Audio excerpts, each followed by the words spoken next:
we met in Philadelphia to hammer out the Constitution, and the issue of slavery was a hang up. They came up with a workaround that people who were enslaved would count as 3/5 of a human, and that would allow us to work around that issue. And compromise became the hallmark of my country, that we can figure out a supposed win-win in anything. And so we're going to have to go back to the beginning and say, there is no win-win in which anyone's humanity is trampled on. There is no win-win if sexual and gender minorities are told, you don't have the right to love, marry, raise a family, you're odd, you're an abomination, you are marginalized. There is no win-win. And it's like I said, it's so radical. I probably won't see it in my lifetime, but we have to get there. There is no win-win. There is no compromise in which anybody's humanity is trampled upon. I went to a women's college. I am pro-choice. And it is concerning that Roe versus Wade was overturned. But the reason I can accept it is because what I see is an earnest attempt to say a woman's life is important. The life growing inside of a woman is important. And the issue is so pivotal, but so big that perhaps it would be best to be handled by each and every state. That logic makes sense to me. That logic says there's a win-win in here and we're struggling to find it. That's what it's going to take, Obehi, for us to have our beautiful hallmark of compromise and win-win, but have a deal breaker of it cannot trample on anyone else's humanity.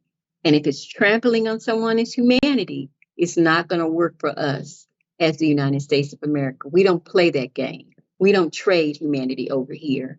Everyone's humanity is precious, is sacred, and we do our best as a nation to assert that in every law, in every policy, and in our day-to-day. I don't know how it will work out, having the states decide how they feel about when life can be terminated or if it can be terminated. But I applaud the Supreme Court's desire to have a win-win that shows respect for life and try to put those decisions as close to the individual as possible. I'm proud of my country in spite of our struggles and in spite of our pain. I am, and I want more for my nation.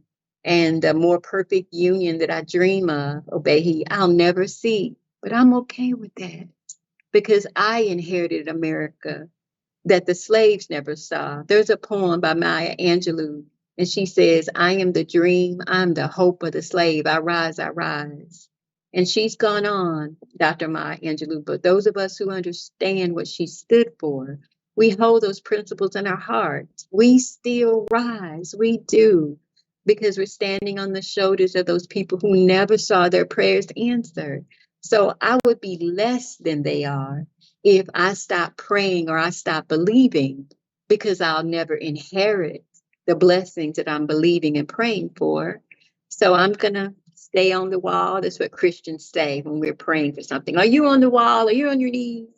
So I'm going to stay on my knees, fight on my knees, fight on the wall, and continue to try to build the America that I think it can be, even if I never get to see it myself. Dr. Martin Luther King said, well, I'm going to the mountain.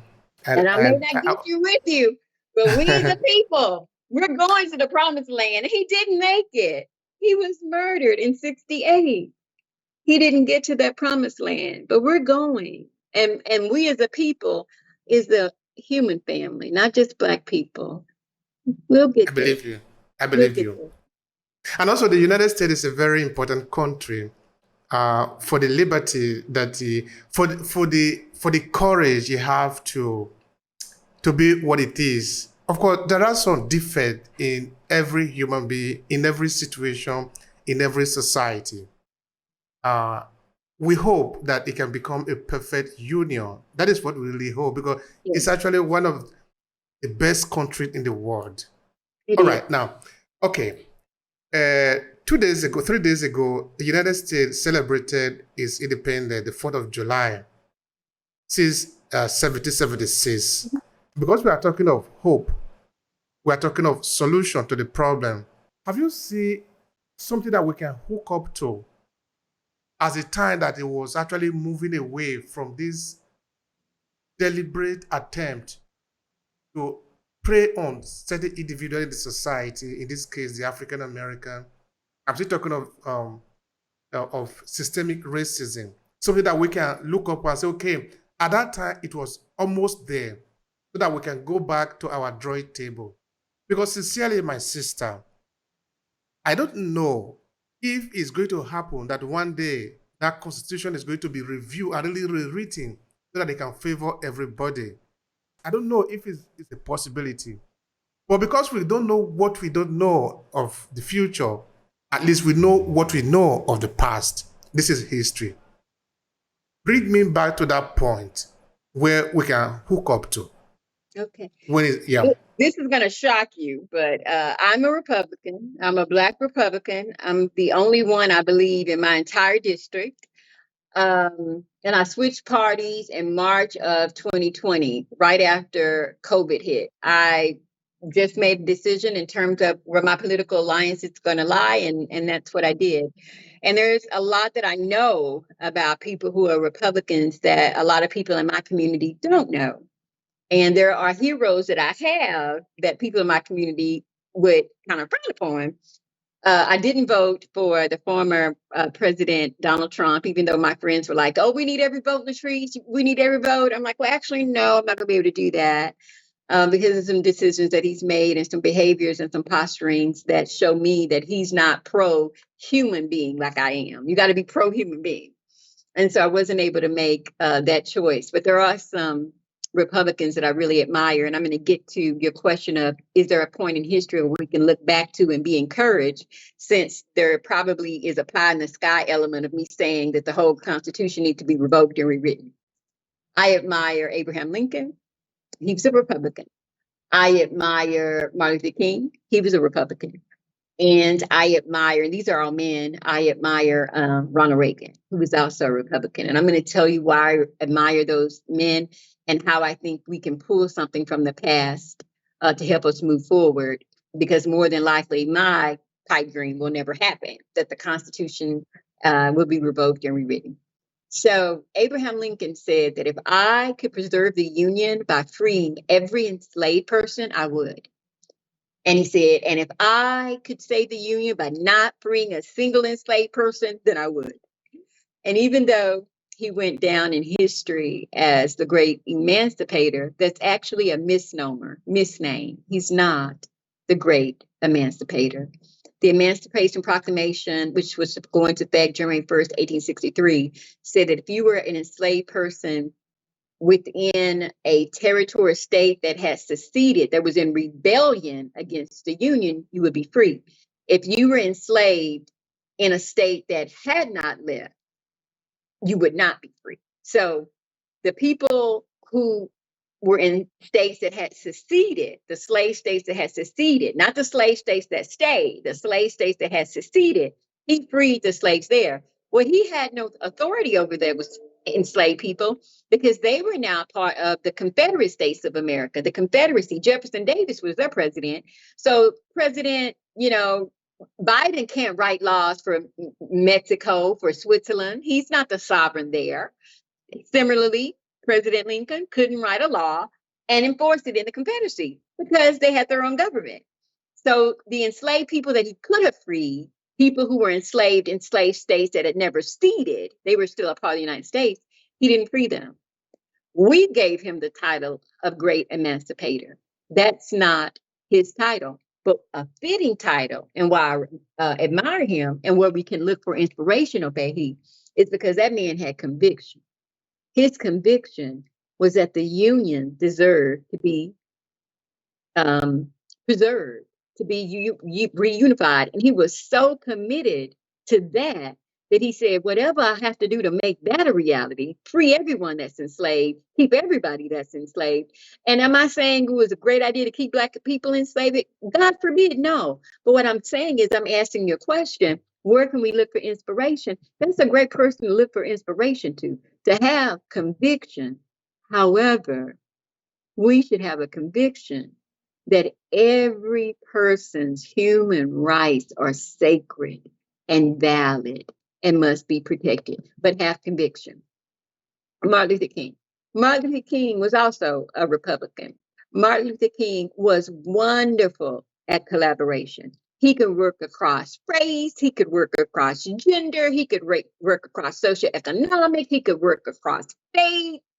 That movement was a grassroots movement that actually had Black women at its core.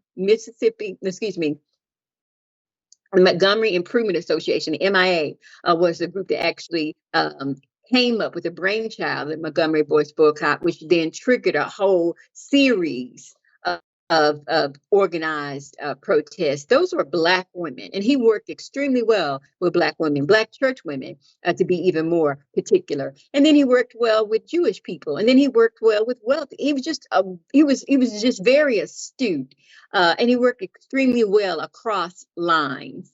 And if I may throw another Black man in there, Booker T. Washington was astute like that as well. So I would take that capacity to collaborate as another lesson for history. So we have conviction, we have collaboration, and then we come to my boy, Ronald Reagan. Ronald Reagan was a financial mastermind, His flaw was that he lacked the conviction and the collaboration of his Republican predecessors. The growth of our country financially in the 80s was astounding, but it was an isolated wealth. And he said that ultimately it would trickle down. We never got no drops down here in the hood. And so conviction, collaboration, and being a financial wizard is a way forward for us. We need to collaborate. We need to have conviction. We need to watch those pennies and dollars. But at the core of it won't work if we don't agree that everybody's humanity is sacred. Everybody's humanity is equal. Everyone. And if we can't agree on that, there's nothing we're going to learn from history, Obey. Nothing. Thank you so much for that. Now, what would be your final statement to conclude the conversation? I thank you so much. I've never done a podcast, and I was a little nervous because I wasn't sure what it is or anything. And I was like, well, what do you do? And I've enjoyed the dialogue, and I just hope and pray that it finds itself in hands of young people, of parents, of preachers and pastors and leaders and thinkers who make that commitment that we're here on this planet and that we are one family, and that the human family deserves this best life that we can, and this one earth that we have. It's just like this one body that we have, that we make a commitment to one another, to care for each other, and to care for our planet in a much better way moving forward. Even if we can't reap all the benefits in our own lifetime, let's do it for our children and our children's children. Leave this planet in a better shape, and leave relationships in a better shape than what we found it. And thank you for having me. Thank you so much. I appreciate it. It has been an honor talking to you.